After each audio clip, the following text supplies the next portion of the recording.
So how's it going with your soul? Don't you hate that question?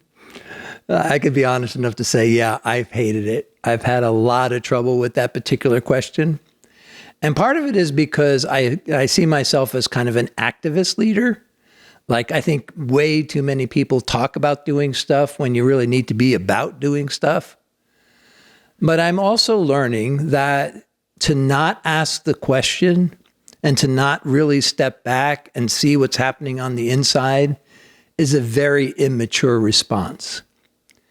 Because even though leaders and people who are, active about doing things, we tend to be really good about like anything with a number. Like we can evaluate how many people are listening to what we're saying. We can talk about buildings we're building and organizations we're developing. And we can even look at, profit loss statements and figure out where we stand with certain situations. And we feel very comfortable with that whole world. But when it comes to the soul and assessing how things are on the inside, it's a lot more squishy. Like, how do you measure that? How do you know really what's going on inside? And it requires a bit of a harder inside look. It means we got to actually stop the world for a minute and ask ourselves, like, what is going on inside? And as much as we might like to ignore it, the Bible continues to come back to it. For from the heart flows the wellspring of life, Proverbs tells us. And then Jesus himself made it serious business where he said, what does it profit a person to gain the whole world but to lose his own soul?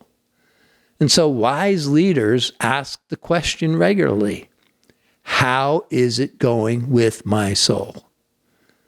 So how do you answer that question? Well, I want to suggest a couple of things that I found helpful as I've been trying to navigate this journey myself.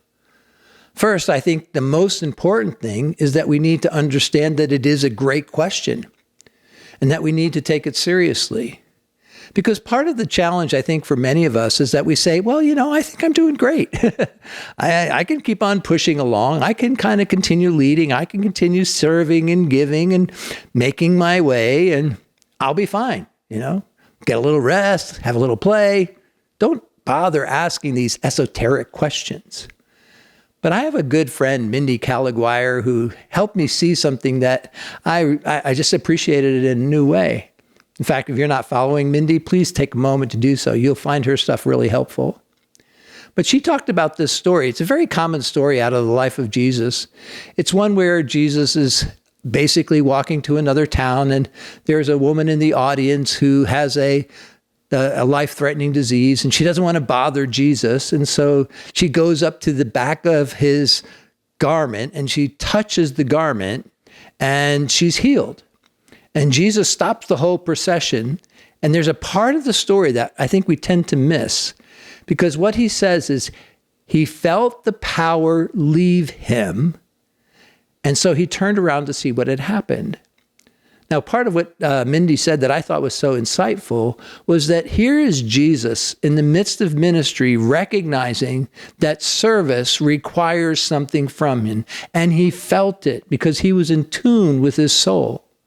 And part of the problem for many of us is that we can give and serve and don't realize that there's a lot of things coming out of us that unless they're replenished, we are going to burn out and we're going to get angry. We're going to try to find replenishment in unhealthy ways.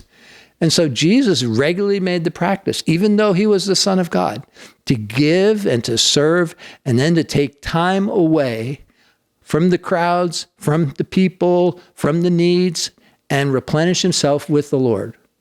So if Jesus needed it, I certainly do. So that's where it begins, just recognizing that this is really a need. We're not just being, quote unquote, hyper-spiritual. The second part is then understanding what it is that will replenish the soul.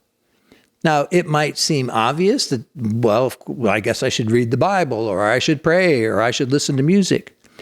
But one of the things that I find very unique about every person I've ever met who's in the work of ministry or just a genuine follower of Christ is that not everything replenishes everyone in the same way. Gary Thomas once wrote a book that I found quite helpful at the time I read it, which is called Spiritual Pathways. And in this book, he makes the point that each one of us have a different pathway that connects us meaningfully to God. For some of us, that happens in the context of nature. For others of us, it happens in the context of worship. For others, it's in the middle of conversation or theological reflection or being in quietness and solitude. We all have a different pathway. And one of the things I've had to learn is I have to figure out what works for me. And the only way that I've been able to discover that is through a lot of experimentation to kind of do trial and error. Does this replenish me? Does this give me like a sense that I'm full yet again? And then finally, it's not just about knowing I have a need and then figuring out what meets that need. It's taking the time to do it. Oh my goodness. It's so interesting to me. And I think maybe you'll relate to this. It's so interesting to me that sometimes when we think we have the answer, that's the same thing as doing it. Like just because I know, for example, that if I spend time in nature and that if I spend time listening to music, that's what replenishes my soul. But that means I actually have to make time for those things. It's not just knowing that nature and music do it for me. It means I have to put it in my schedule. I'm going to spend some time in nature. I'm going to set some time aside to listen to some good music and to not be on my phone and having all the other distractions accessible to me.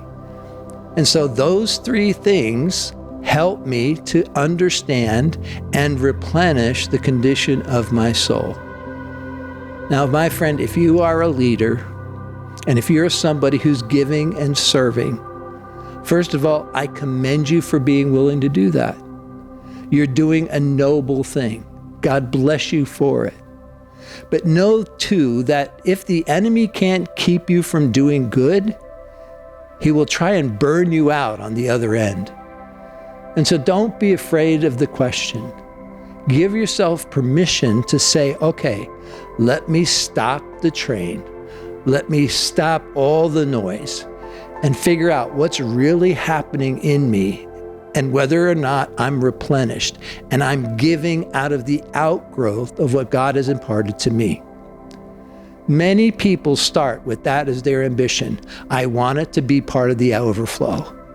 But over time, it's just so easy to get caught up in the rat race, even if you're involved with good things like ministry. And so let me admonish you. In fact, maybe it's not by accident that you've run across this. To give attention to your soul. Know that it needs replenishment.